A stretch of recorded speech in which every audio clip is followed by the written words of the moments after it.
आवाज आ रही है नहीं आ रही? यस सर, आ रही है आवाज। तुम लोगों को तो रिस्पॉन्स देने में भी दिक्कत आती है कुछ लोग। चलो,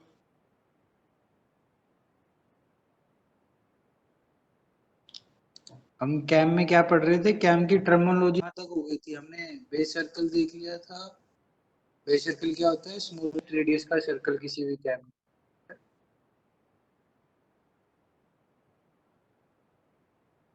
फिर हमने देखा था ट्रेस पॉइंट क्या होते हैं। वो ट्रेस पॉइंट वो होते हैं जिनकी हेल्प से आपकी कैम की प्रोफाइल जनरेट होगी with the help of floor. Floor जो फ्लोर होता है हमारा, वही हमारी कैम की प्रोफाइल को जनरेट करेगा। तो कैम का डिजाइन करते वक्त सबसे प्राइमरी हमारा स्टेप क्या होता है? हम फ्लोर का मोशन डिसाइड करते हैं कि जो आपका फ्लोर है, फ्लोर उसका मोशन कैसा होगा। पहले उसका मोशन डिसाइड होगा, उसके बाद आपकी कैम का डिजाइन होगा। आपके फ्लोर में जो फ्लोर की मूवमेंट है वो यूनिफॉर्म वेलोसिटी से होनी चाहिए, या यूनिफॉर्म एक्सीलरेशन से होनी चाहिए, या उस फ्लोर का मोशन सिंपल हार्मोनिक मोशन होना चाहिए, या साइक्लोइडल मोशन होना चाहिए, किस टाइप का मोशन होना चाहिए। पहले हम वो डिसाइड करेंगे। जब वो डिसाइड हो जाएगा उसके बाद हम हमारी कैम का डिजाइन करना स्टार्ट करें। डिजाइन आपके सिलेबस में नहीं है कैम का, लेकिन उसको बताए बिना, उसका थोड़ा थोड़ा बहुत बताए बिना आपको पूरी कैम समझाई नहीं करती, बताना पड़ेगा। अदरवाइज सिलेबस में नहीं है कैम का डिजाइन। डिस्प्लेसमेंट डायग्राम हमारे सिलेबस में है। डिस्प्लेसमेंट डायग्राम आपको वो बताते हैं कि किस एंगल पर फ्लोर की पोजीशन क्या होगी। अब कैम 360 डिग्री से रोटेट कर रही है ना, उसका एक सेंटर पॉइंट है। सेंटर पॉइंट एक पॉइंट ऑफ रोटेशन है। सेंटर पॉइंट को कहेंगे कैम का अपने क्या है? Point of rotation. भी बच्चों को ज्वाइन होने दो, फिर आगे स्टार्ट करते हैं। पिछला चल रहा था, हमने ट्रेस पॉइंट देख लिए थे। ट्रेस पॉइंट के बाद हम देख लिया था कि कैम प्रोफाइल क्या होगी। ट्रेस पॉइंट को ज्वाइन करके आपकी क्या बनेगी? कैम की प्रोफाइल बनेगी। उस कैम की प्रोफाइल में जो सबसे छोटा कम रेडियस का सर्कल होगा उसको हम बोलेंगे। ट्रेस पॉइंट को ज्वाइन करने से आपको जो, सॉरी, ट्रेस पॉइंट को ज्वाइन करके जो आपको कर्व मिली उसको हम बोलते हैं पिच कर्व। ठीक है। अब पिच कर्व के अंदर जो आपका सबसे छोटी रेडियस का सर्कल होगा उस सर्कल को हम बोलेंगे प्राइम सर्कल। इसके बाद हमने ये भी देखा था कि प्राइम सर्कल और बेस सर्कल सिर्फ रोलर फ्लोर के केस में अलग अलग होंगे, और जितने भी फ्लोर बच गए आपके, नाइफ फेज फ्लोर हो या फ्लैट फेज फ्लोर हो और कोई सा भी आपका फ्लोर हो, उस केस में आपका बेस सर्कल और आपका प्राइम सर्कल दोनों के दोनों क्या होंगे? सेम होंगे। सिर्फ एक केस में प्राइम सर्कल और बेस सर्कल डिफरेंट डिफरेंट होंगे। वो केस क्या था हमारा? रोलर फ्लोर का केस केस था आपका। ठीक है। अब इसके बाद हमें पढ़ना है प्रेशर एंगल। प्रेशर एंगल वो एंगल होता है, आप pressure angle the angle between the axis of floor, और जिस पॉइंट पर आपने फ्लोर को टच करा है उस, जिस पॉइंट पर फ्लोर ने कैम को टच कर रखा है उस पॉइंट के ऊपर, कैम के ऊपर एक परपेंडिकुलर जो ड्रा करोगे ना, इन दोनों लाइनों के बीच जो आपका एंगल होगा, इस एंगल को हम बोलते हैं प्रेशर है। Pressure angle phi. ये गियर वाला प्रेशर एंगल नहीं होता। तो एंगल क्या क्या हो गया? प्रेशर एंगल आप कैसे डिफाइन करोगे? Angle between the line of action of floor and angle between the line of action of the floor and perpendicular to the touch to the cam, oh, perpendicular to the cam profile on the touch point between floor and cam। तो यहाँ से एक tangent करूंगी उसके ऊपर perpendicular आएगा ये। इसके अंदर देखो यहाँ पर ये टच पॉइंट हो रहा है ना, पहले यहाँ ये टच पॉइंट है आपका। यहाँ से आप एंगल को मेजर करोगे। थोड़ी पेंसिल पतली ले लेते हैं हम, पेंसिल हो जाए। ये देखो, ये तो इसकी सेंटर है। ठीक है, ये इसका लाइन ऑफ एक्शन लगा लो, लाइन ऑफ एक्शन लगा लो, एक्सियल लगा लो। अब इस पॉइंट पर जब आप परपेंडिकुलर ड्रा करो, जैसे ड्रा किया गया ठीक है, इस परपेंडिकुलर और इस लाइन के बीच में जो एंगल बना, angle between line of action of floor and perpendicular to the cam profile at touch point is known as pressure angle। अब देखो प्रेशर एंगल है, अब जो फोर्स लगेगी ना आपकी, अब देखो कैम मूव कर रही है, जो कैम आपके फ्लोर के ऊपर फोर्स लगाती है ना, उस अच्छा चलिए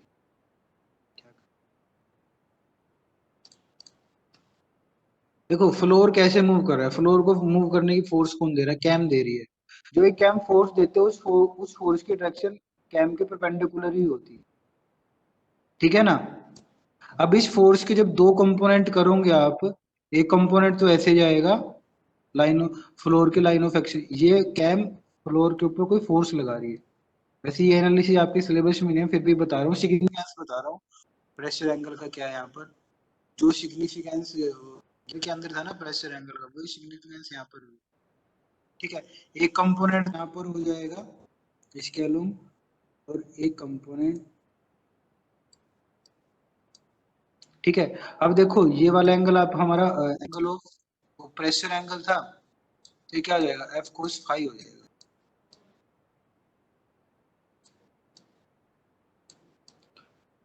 अब जितना कम आपका ये प्रेशर एंगल होगा, उतनी ही इफेक्टिवली कैम अपना मोशन फ्लोर को ट्रांसमिट कर पाएगी, क्योंकि जितना कम एंगल होता है उतनी कोस की वैल्यू ज्यादा होती है। ठीक है, तो प्रेशर एंगल आपका जितना कम होगा, उतना ही इफेक्टिवली हमारा मोशन ट्रांसमिट होगा।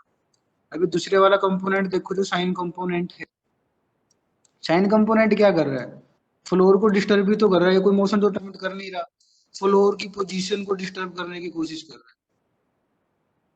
ध्यान से देखो तो ये फ्लोर को इस तरफ टिल्ट करने की कोशिश कर रहा है, और अगर हमने फ्लोर को ऊपर से कहीं से इसको, ये किसी के अंदर तो कर ही रहा होगा, इस कंपोनेंट की वजह से फ्लोर के इस तरफ आने की टेंडेंसी होगी, लेकिन हमने ऊपर की तरफ अगर कोई रिस्ट्रिक्शन लगा रखी है ना, उस रिस्ट्रिक्शन और इस फोर्स की वजह से ना फ्लोर के अंदर वाइब्रेशन होनी स्टार्ट हो जाएगी।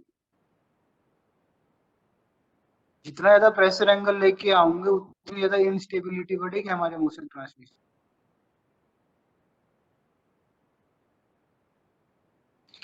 डिसएडवांटेज का, जितनी ज्यादा फोर्स आपको वो फ्लोर को देंगे, उतनी ज्यादा स्ट्रेस उसको बियर करनी भी पड़ेगी।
आवाज आ रही है मेरी? चलो इतना काफी है, आपको इससे ज्यादा प्रेशर एंगल के बारे में बताऊंगा नहीं। बस इतना ध्यान रखना, जितना कम आपका प्रेशर एंगल होगा, उतनी ही ज्यादा फोर्स आपके फ्लोर के ऊपर ट्रांसमिट होगी, काफी है। ज्यादा एनालिसिस पे नहीं जाएंगे प्रेशर एंगल की, वो तो ज्यादा हो जाएगी। प्रेशर एंगल के बाद नेक्स्ट टर्म आती है पिच कर्व, हमारी हो गई थी। फ्लोर का मोशन आपको पता ही है, ये आ गया, ये रहा प्रेशर एंगल, दिख गया। ये इन्होंने क्या कर रखा है, तो गलत है।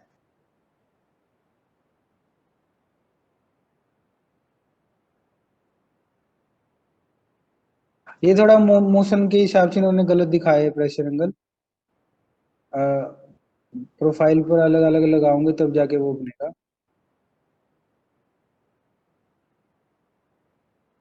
और प्रेशर एंगल की वैल्यू ना आपकी कंटिन्यूसली चेंज होती रहती है, एक बात ध्यान रखना, क्योंकि आपकी कैम की शेप कभी भी कांस्टेंट नहीं रहती।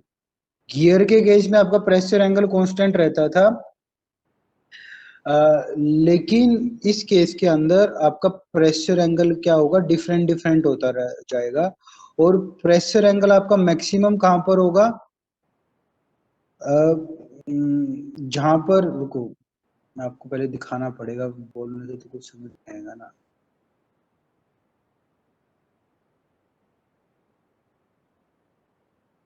प्रेशर, रुको,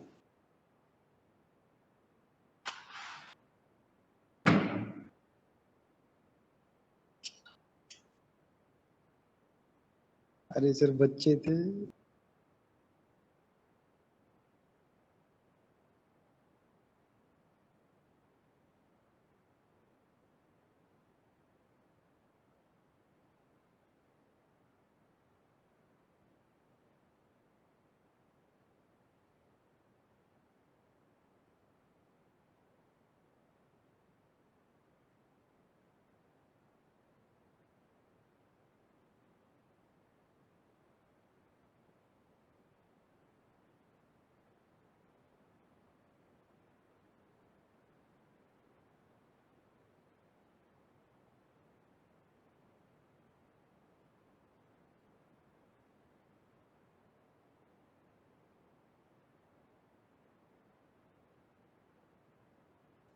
आवाज आ रही है मेरी?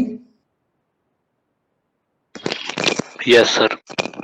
हाँ देखो, देखो जैसे जैसे कहाँ गई हमारी वो पिछले वाली कैम, कहाँ गई जहाँ पर मैं आपको प्रेशर एंगल समझा रहा था, कहीं पर ध्यान नहीं हुआ, मैं आप लोगों को दिखा नहीं पाऊंगा वो चीज, तो थोड़ी मुंह से समझो मेरे। देखो एक तो इन्होंने ना ये भी गलत दिखा रहे हैं, एक्चुअल में ना ये प्रेशर एंगल इन्होंने गलत दिखा रखा है।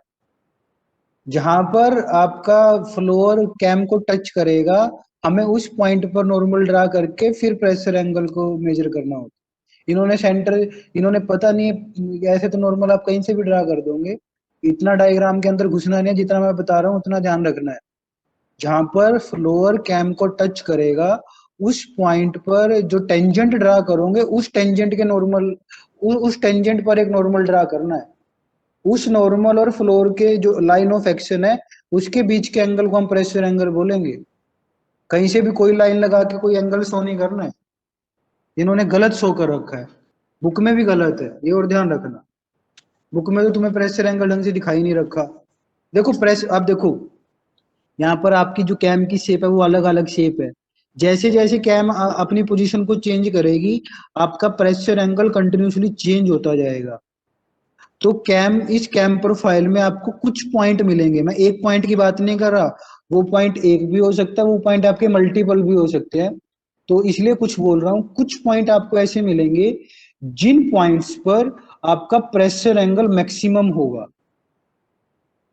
कुछ टच पॉइंट कौन से, जिन पॉइंटों पर आप वो सारे के सारे जो पॉइंट है जहां पर आपका फ्लोर और कैम टच कर रही है, उन पॉइंटों में से ट्रेस पॉइंट लगा लो, कुछ ट्रेस पॉइंट आपके ऐसे होंगे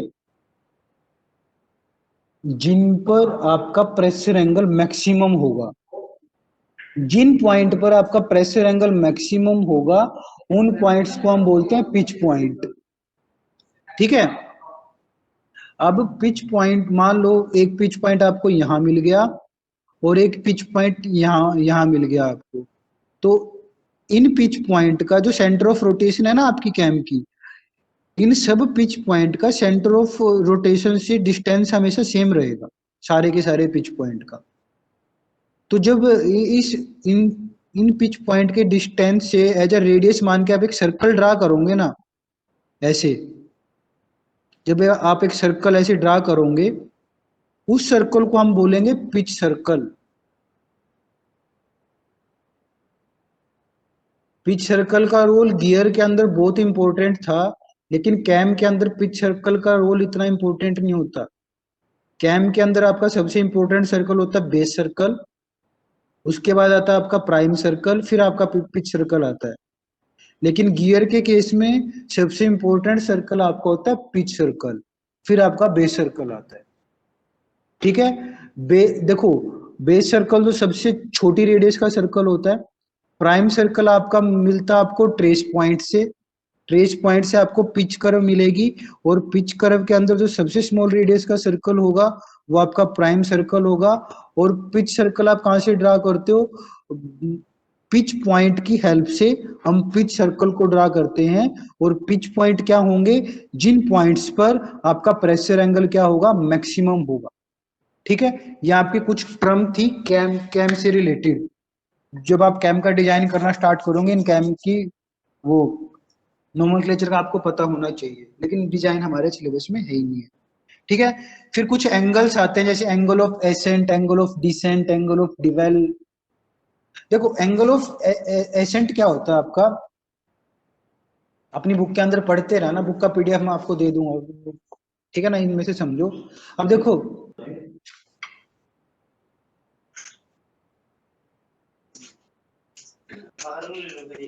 अब देखो, ये आपकी ना जो फ्लोर है, इनकी ये मिनिमम पोजीशन है, यानी कि डाउन मोस्ट पोजीशन है। अब जैसे ही आपकी कैम रोटेट करना स्टार्ट करेगी ना, फ्लोर अपनी पोजीशन चेंज करना स्टार्ट करेगा। पोजीशन चेंज करने का मतलब क्या है? फ्लोर अपनी डाउनवर्ड डायरेक्शन से अपवर्ड डायरेक्शन में जाना स्टार्ट करेगा।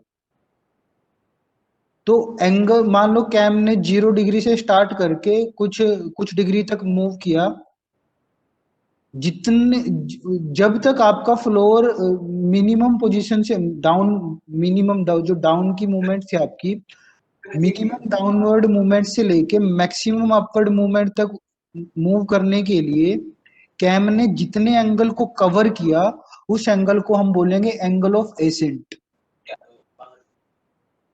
फ्लोर ने जितने एंगल तक राइज किया, कैम आपकी मूव कर रही है, कैम की मूवमेंट की वजह से आपका फ्लोर मूव कर रहा है। तो कैम ने जितना एंगल, कैम के जितने एंगल ने फ्लोर को राइज किया ना, उस एंगल को हम बोलते हैं एंगल ऑफ एसेंट। ठीक है। दूसरा एंगल होता है आपका angle of descent. Angle of descent वो एंगल होता है जितने एंगल तक आपका फ्लोर अपवर्ड पोजीशन से ले स्टार्ट होके डाउनवर्ड पोजीशन तक आएगा। अपनी टॉप मोस्ट पोजीशन से लेके बॉटम मोस्ट पोजीशन तक जब वो मूव करेगा, और उतनी मूवमेंट के लिए कैम ने जितना एंगल कवर किया होगा, उस एंगल को हम बोलेंगे एंगल ऑफ डिसेंट। ठीक है। थर्ड एंगल होता है आपका एंगल ऑफ डिवेल। एंगल ऑफ डिवेल वो एंगल होता है आपका वो एंगल जितने एंगल पर आपकी फ्लोर की पोजीशन कांस्टेंट रहती है, फ्लोर के अंदर कोई मूवमेंट नहीं होती उतने एंगल तक, उस एंगल को हम बोलेंगे डिवेल। जिस एंगल पर आपका फ्लोर की मूवमेंट या पोजीशन कांस्टेंट हो जाए, उस एंगल को हम क्या बोलेंगे? Angle of dwell. Fourth term आती है आपकी फ्लोर के मोशन से related, angle of action. Angle of action क्या होता है? जब आपके फ्लोर ने अपनी बॉटम मोस्ट पोजीशन से मूव करना स्टार्ट किया, और अपना बॉटम मोस्ट पोजीशन से स्टार्ट किया, फिर अपवर्ड गया, फिर उसकी पोजीशन कुछ रही होगी, फिर दोबारा डाउनवर्ड आ गया, उसके पूरे एक्शन में स्टार्टिंग से लेके फ्लोर की पोजीशन स्टार्ट हुई, मूवमेंट स्टार्ट हुआ, और बाद में उसकी मूवमेंट एंड हो गई। तो स्टार्टिंग मूवमेंट से लेके एंडिंग मूवमेंट तक कैम ने जितना एंगल कवर किया होगा, जितने टाइम तक आपका फ्लोर एक्शन में रहा होगा, उस एंगल को हम बोलते हैं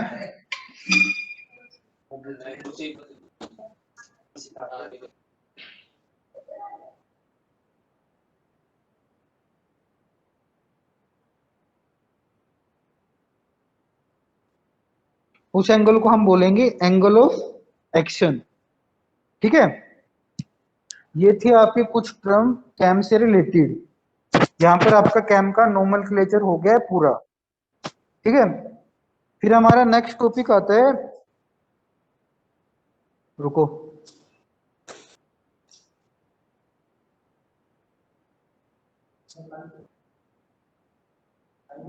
रुक भाई रुक।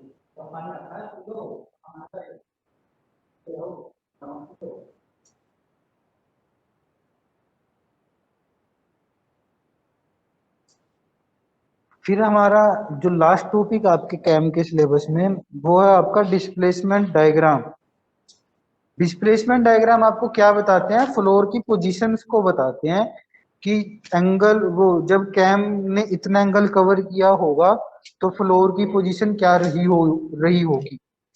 डिस्प्लेसमेंट डायग्राम हमें उसके बारे में बताते हैं कि कैम जब आपकी मूव कर रही है, मूव करते करते किसी भी एक इंस्टेंट पर अगर मैं फ्लोर की पोजीशन जानना चाहता हूं, तो अगर मुझे कैम का एंगल पता है कि कैम ने इतना एंगल कवर कर रखा है अपनी मेन पोजीशन से, तो मेरे फ्लोर की पोजीशन क्या होगी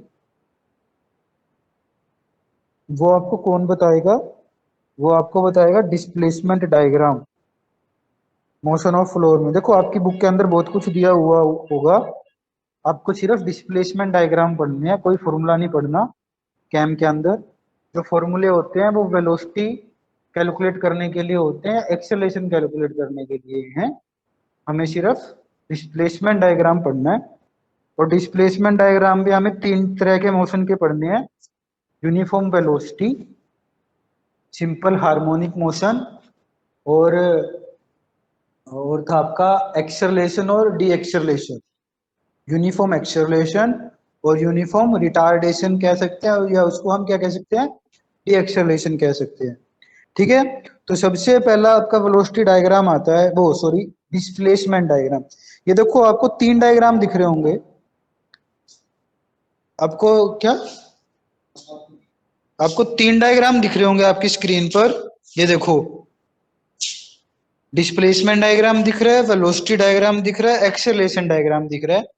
सबसे पहला हम कंसीडर करके चल रहे हैं कि आपका फ्लोर यूनिफॉर्म वेलोसिटी से मूव कर रहा है।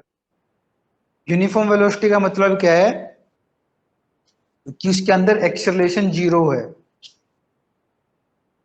आपका जो डिस्प्लेसमेंट है वो डायरेक्टली प्रोपोर्शनल टू किसके होगा, टाइम के होगा। मैं इसमें आपको कुछ डेरिवेशन करवाऊंगा नहीं, होते तो है कैम के अंदर भी। डिस्प्लेसमेंट और एंगुलर वेलोसिटी में एक रिलेशन आता है, अगर चाहो तो मैं तुम लोग को करवा सकता हूँ, लेकिन पीसी तो चला गया हाथ से। करवाऊं ना करवाऊं समझ नहीं आ रहा, चलो छोड़ो, करवाना कोई फायदा तो होगा नहीं। देखो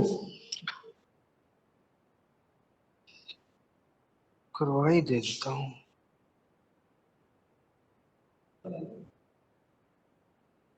देखो मैं आपको थोड़ा बहुत ना जब तक बताऊंगा नहीं समझ नहीं आएगा।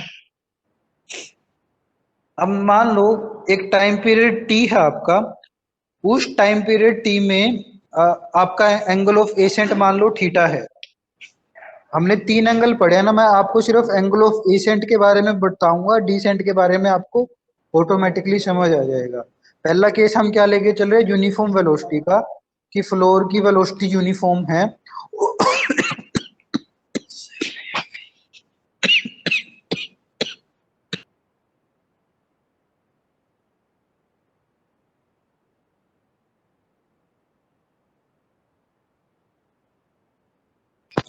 देखो जो कैम रोटेट करते हैं ना वो कांस्टेंट एंगुलर वेलोसिटी से रोटेट करती है हमेशा, लेकिन फ्लोर का मोशन चेंज हो सकता है।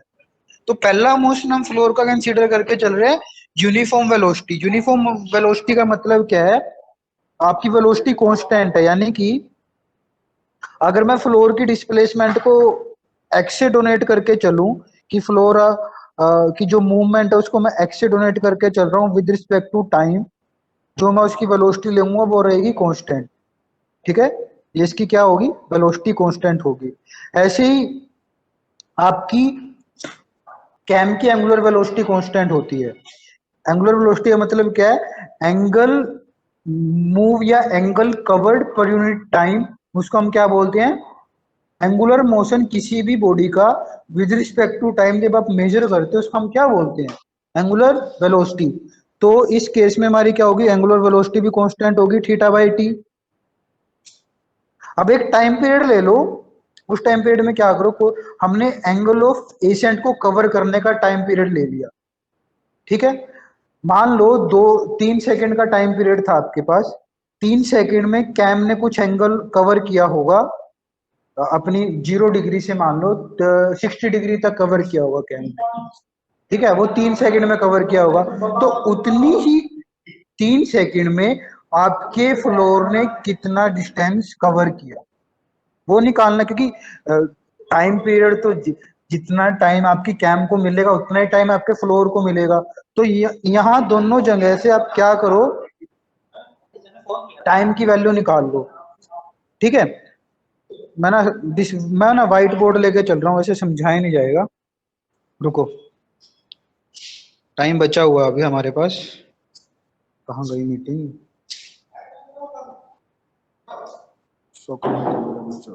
2 मिनट। देखो इम्पोर्टेंट चीज है,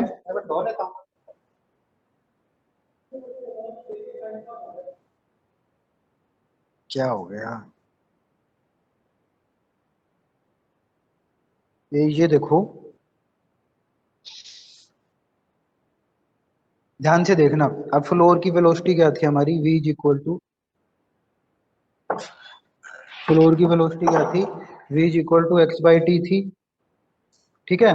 और कैम की एंगुलर वेलोसिटी क्या थी? थीटा बाई टी थी, ठीक है? तो ऐसे ना आप टाइम की वैल्यू निकाल लो। टाइम दोनों केस में आपका सेम रहेगा, जितना टाइम आपकी कैम को मिलेगा उतना ही टाइम आपको किस में मिलेगा? फ्लोर के लिए मिलेगा, ठीक है? ड्यूरिंग एसेंट की, ड्यूरिंग राइज की बात करें, ड्यूरिंग एंगल ऑफ, जब एंगल ऑफ एसेंट चल रहा था ना आपका, तब की बात चल रही है आपकी। एंगल ऑफ एसेंट के केस में आपका मोशन अलग होगा, एंगल ऑफ डिवेल के केस में आपका मोशन अलग होगा, और एंगल ऑफ डिसेंट के केस में आपका मोशन अलग होगा। फ्लोर के मोशन की बात हो रही है। फ्लोर का मोशन कैम की प्रोफाइल के ऊपर डिपेंडेंट होता है, कैम के मोशन के ऊपर डिपेंडेंट नहीं होता, ये हमेशा ध्यान रखो, ठीक है? ऐसे टी की वैल्यू निकाल लो। टी क्या होगा? यहाँ से एक्स बाई वी होगा, और यहाँ से टी क्या होगा आपका? थीटा बाई डब्ल्यू होगा। आ गया भाई, मैसेज आ गया, ठीक है? तो यहाँ से हमें डिस्प्लेसमेंट निकालनी है, और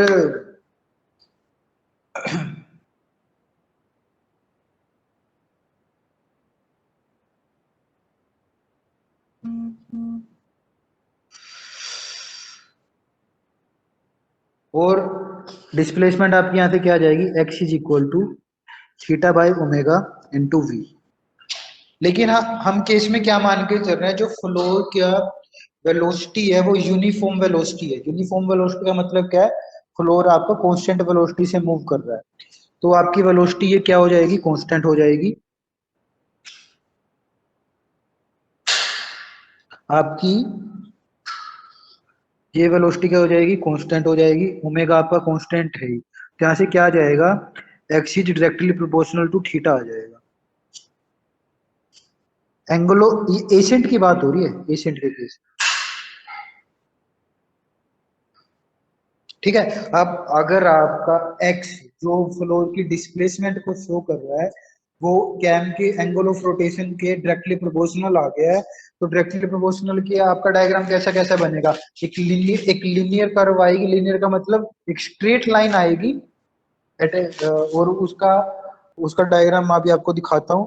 तो ये आपका एक केस आ गया, जब आपका फ्लोर यूनिफॉर्म वेलोसिटी से मूव करेगा तो उस केस में फ्लोर की डिस्प्लेसमेंट आपकी डायरेक्टली प्रोपोर्शनल होगी angle of rotation of cam, ठीक है? ड्यूरिंग एसेंट, अगर डिवेल भी आपका जब आपका वो एंगल ऑफ डिवेल चल रहा होगा, अगर उस केस में भी आपका फ्लोर यूनिफॉर्म वेलोसिटी से मूव कर रहा है तो उस केस में भी आप ये सेम रिजल्ट लगा सकते हो, तो ठीक है? ये केस था आपका यूनिफॉर्म वेलोसिटी का, और इसका डिस्प्लेसमेंट डायग्राम आपको कुछ ऐसा ऐसा दिखेगा।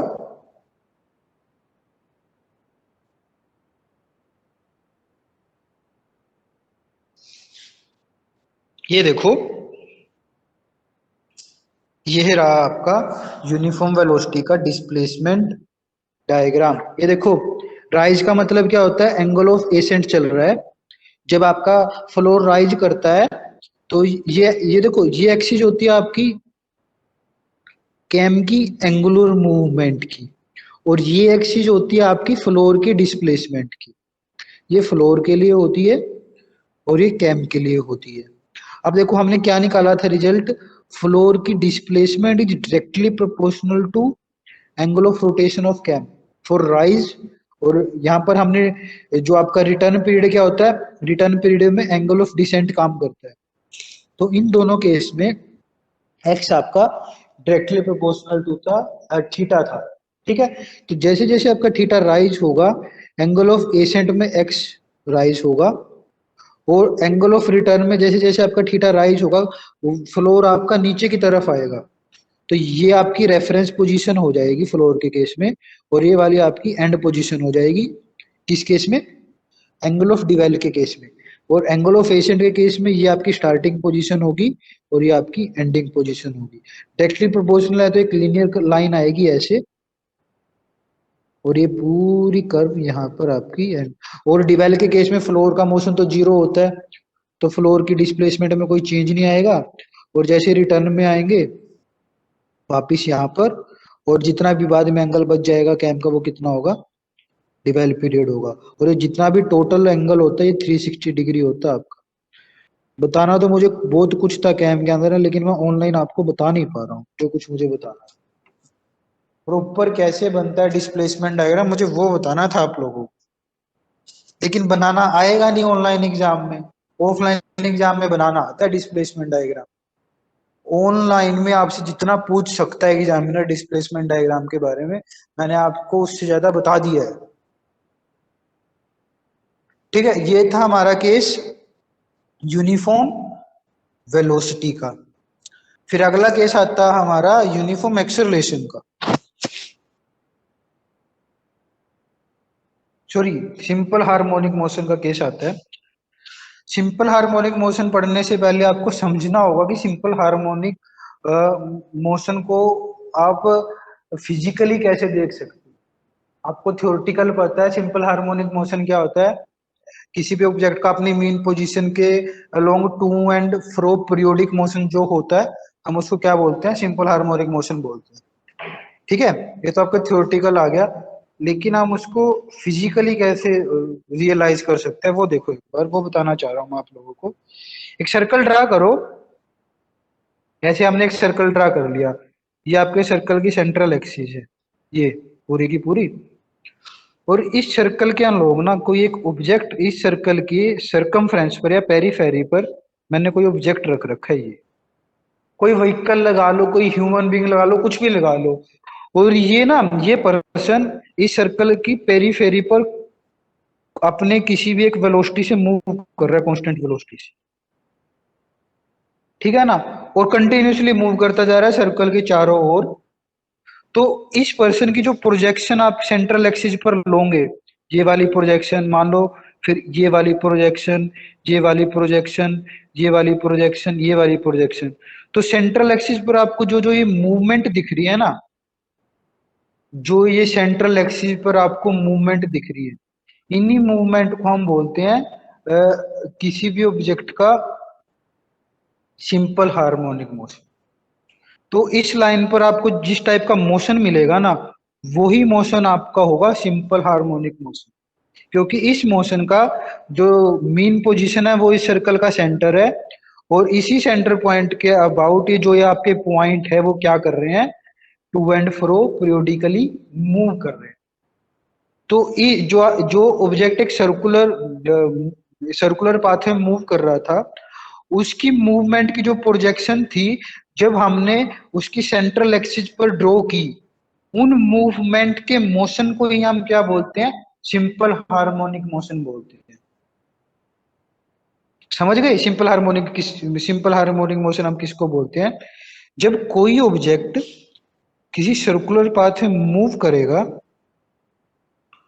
कोई भी ऑब्जेक्ट किसी सर्कुलर पाथ में ऐसे मूव कर रहा है, तो उस ऑब्जेक्ट की जब प्रोजेक्शन हम उस सर्कल की सेंट्रल एक्सिस पर लेके चलेंगे, ये वाली, इस सेंट्रल एक्सिस पर जब हमने उस ऑब्जेक्ट की प्रोजेक्शन ली, उन प्रोजेक्शन की मूवमेंट को ही हम क्या बोलेंगे, सिंपल हार्मोनिक मोशन बोलेंगे।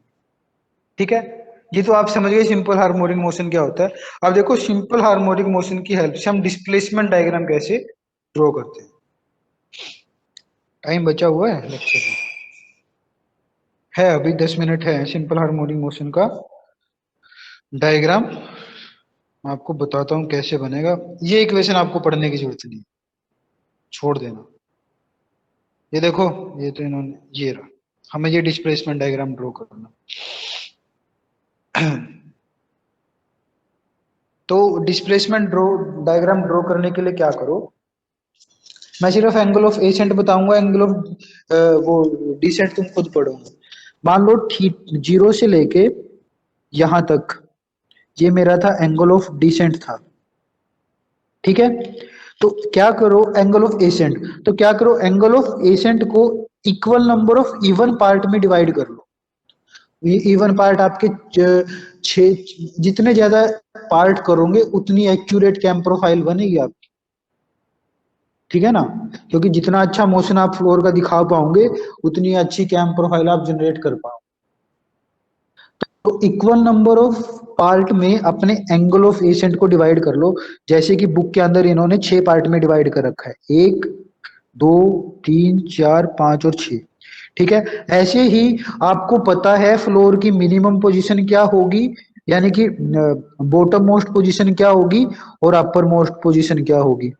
ठीक है, इन दोनों पोजीशन के बीच में एक लाइन को कवर करो, यानी कि पोजीशन का मतलब क्या, आपको फ्लोर की बॉटम मोस्ट पोजीशन और अपर मोस्ट पोजीशन के बीच के डिस्टेंस का पता है, तो उतना डिस्टेंस आप यहाँ पर ड्रा कर लो या उसकी स्केलिंग करके ड्रा कर लो। ठीक है, तो इस लाइन का एक सेंटर पॉइंट कंसीडर करके वहां से एक हाफ सर्कल ड्रा कर लो। ये ड्रा कर लिया, उस सर्कल को उतने ही पार्ट में डिवाइड कर दो जितने पार्ट में आपने एंगल ऑफ एसेंट को डिवाइड किया था। यहाँ पर हमने एंगल ऑफ एसेंट को 6 पार्ट में डिवाइड किया था, तो यहाँ भी हम सर्कल को कितने पार्ट में ड्रा कर देंगे, 6 इक्वल पार्ट में डिवाइड कर देंगे। ठीक है, अब जितने भी पार्ट में आपने सर्कल को डिवाइड किया है उस सर्कल के ऊपर आपको पॉइंट मिल गए होंगे। ये पॉइंट मिल गया होगा, ये पॉइंट मिल गया, ये पॉइंट मिल गया, ये पॉइंट मिल गया, ये पॉइंट मिल गया, ये पॉइंट मिल गया। तो इन पॉइंट से क्या करो, जो हमारी ये लाइन थी ना फ्लोर की मोशन वाली लाइन, उनके ऊपर इनकी प्रोजेक्शन डाल दो। एक प्रोजेक्शन ये डल गई, एक प्रोजेक्शन ये डल गई, एक प्रोजेक्शन ये डल गई, एक प्रोजेक्शन ये डल गई और एक प्रोजेक्शन ये डल गई। ठीक है, तो जब और जो हमने एंगल ऑफ एसेंट को 6 इक्वल पार्ट में डिवाइड किया था ना, उनके ऊपर क्या करो, स्ट्रेट लाइन ड्रा कर दो ऐसे। एक लाइन ये, एक लाइन ये, एक लाइन ये, एक लाइन ये, एक लाइन ये और एक लाइन ये। ठीक है, अब क्या करो, जो प्रोजेक्शन आपकी अपने फ्लोर के लाइन पर ली थी ना उसको एक्सटेंड कर दो। ये वन वाली को ए के साथ मिला दो, जहां पर ये दोनों लाइन मीट करेगी वहां पर आपको फ्लोर का एक पॉइंट मिल जाएगा।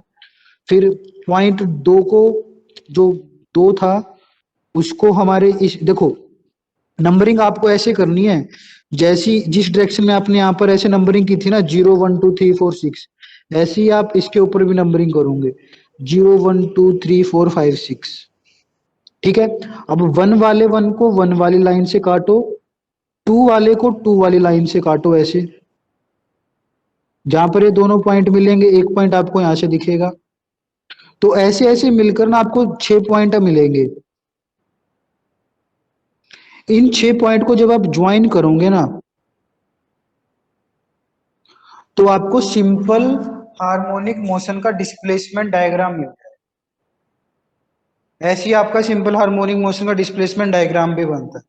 एक हाफ सर्कल ड्रा करो, उसको equal number of even part में डिवाइड करो और उनकी प्रोजेक्शन को एक लाइन के ऊपर लेके उनको एक्सटेंड कर दो, तो वहां से आपको वो पॉइंट्स मिल जाएंगे जब उन पॉइंट्स को आप ड्रा करोगे तो आपको डिस्प्लेसमेंट कर्व मिल जाएगी सिंपल हार्मोनिक मोशन की। जब आपका फ्लोर सिंपल हार्मोनिक मोशन से मूव कर रहा होगा तो उसकी डिस्प्लेसमेंट कर्व कुछ आपकी ऐसी ऐसी बनेगी। ठीक है, किसी बच्चे को कुछ डाउट? आगे चलें। चलो, सिंपल वो एक्सेलरेशन बचा है, उसको हम नेक्स्ट लेक्चर में कवर कर लेंगे। अभी तक किसी बच्चे को कैम में कुछ डाउट हो तो मुझसे पूछ सकता है। Any doubt?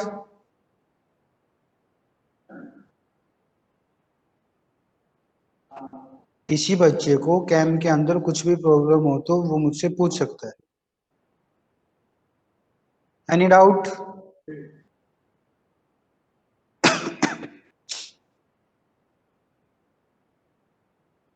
आज की मीटिंग को एंड करें? ये स्क्रीन हटा दो यहां से।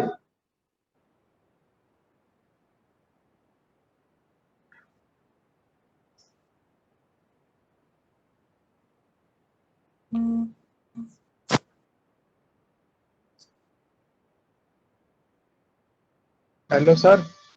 हाँ बोलो। सर एक बार वो न्यूमेरिकल की आप कह रहे थे, कब कराओगे वो? हाँ न्यूमेरिकल बोलो, न्यूमेरिकल क्या था? हाँ, अभी सर वो जो मैं एक बार खोल रहा हूँ, आपने जो भेजा था इसमें। न्यूमेरिकल बताओ मुझे क्या था। हम्म। वैसे वो जैसे सिमिलर न्यूमेरिकल तुम लोगों को अपनी बुक के अंदर मिल जाएगा। सर था वही चीज, अप्लाई करी फिर भी नहीं आ रहा था। कहाँ गलती कर दी भाई तुम लोगों ने? कन्वर्जन ठीक से किया था?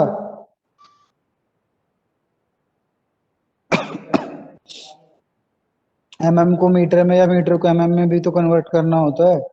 कर दिया था सर वो सब।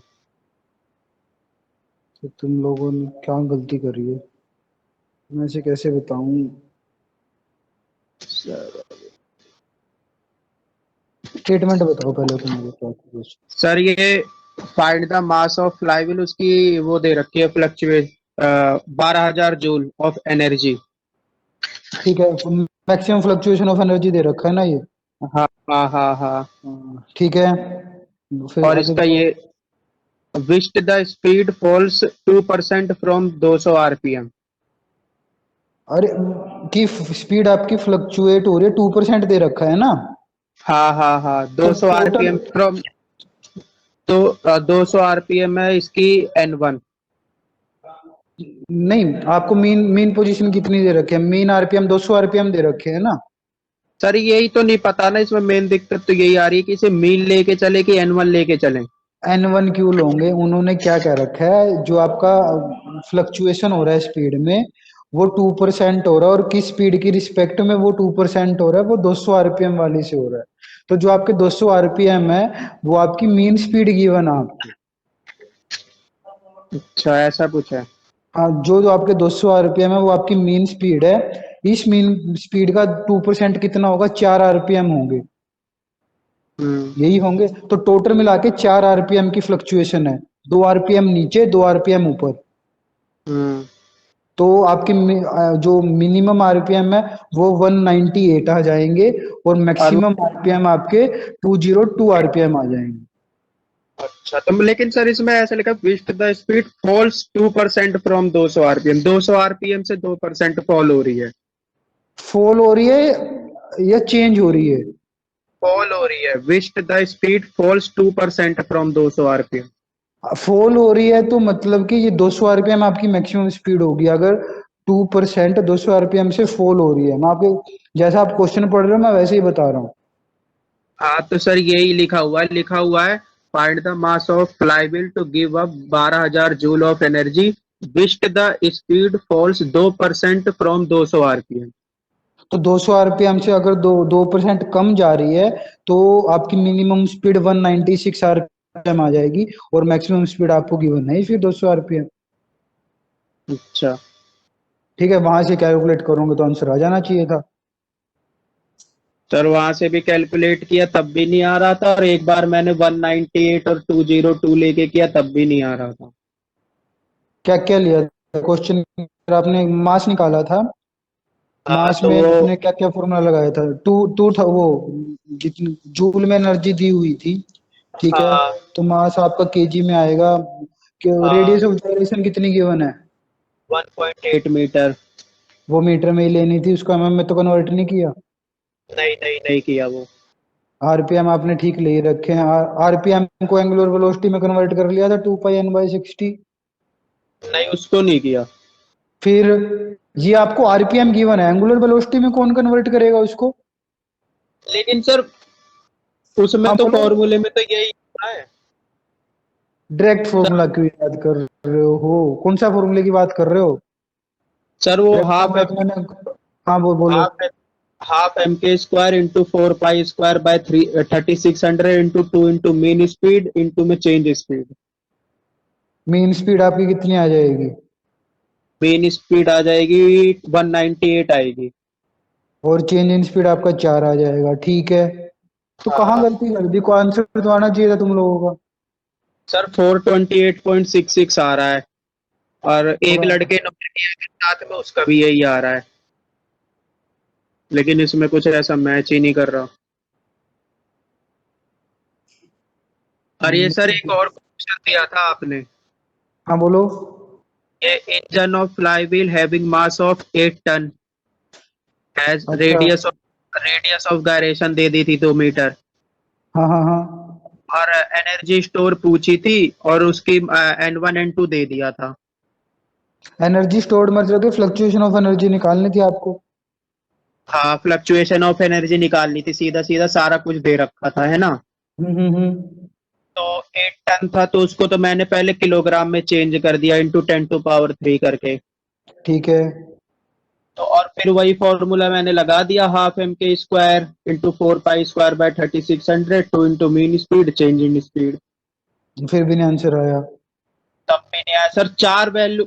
सबसे बड़ी बात इसमें सर 4 वैल्यू में आंसर आ रहा है, आपने खाली 3 में दे रखा है। अब मैंने किलो जूल में भी कन्वर्ट कर लिया, तब भी 4 में आ रहा है। चलो फिर मैं देखता हूँ, एक बार दोबारा मैं देखता हूँ कभी। एक बार अपनी कैलकुलेशन चेक करो, क्या पता कैलकुलेशन में गड़बड़ हो रही होगी। सर मैंने 3 बार करके चेक कर लिया, और जो दूसरा लड़का था उसने भी करके चेक कर लिया, मैंने सोचा मालूम मेरे से मिस्टेक हो रही हो। चलो फिर मैं चेक करता हूँ अपने एंड से, देखता हूँ कुछ दिक्कत आ रही हो तो, ठीक है ना? ठीक है मैं सर, देखता ठीक हूँ। है। ठीक। ओके। और कुछ डाउट किसी बच्चे को? कैम हमारी कंप्लीट हो गई है लगभग लगभग। मुझे अगले लेक्चर में 5 मिनट चाहिए, यानी कि 10 मिनट लग जाएंगी। फिर मैं आपको नेक्स्ट लेक्चर में बैलेंसिंग की स्टार्ट करवा दूंगा। बहुत इंपॉर्टेंट टॉपिक है बैलेंसिंग। थोड़ा इंटरेस्ट बन गया तो आपको बहुत अच्छा लगेगा बैलेंसिंग। इंटरेस्ट नहीं बना तो आपको तो अभी तक इंटरेस्ट बना ही नहीं होगा टॉम के अंदर। हर चीज आपको अलग अलग मिली है टॉम के अंदर, नई नई चीजें सीखने को मिली है। बैलेंसिंग भी बहुत अच्छा टॉपिक है, मजा आएगा पढ़ने में। ठीक है, तो अब आज की मीटिंग को हम यही एंड करते हैं, नेक्स्ट लेक्चर में मिलते हैं, ठीक है।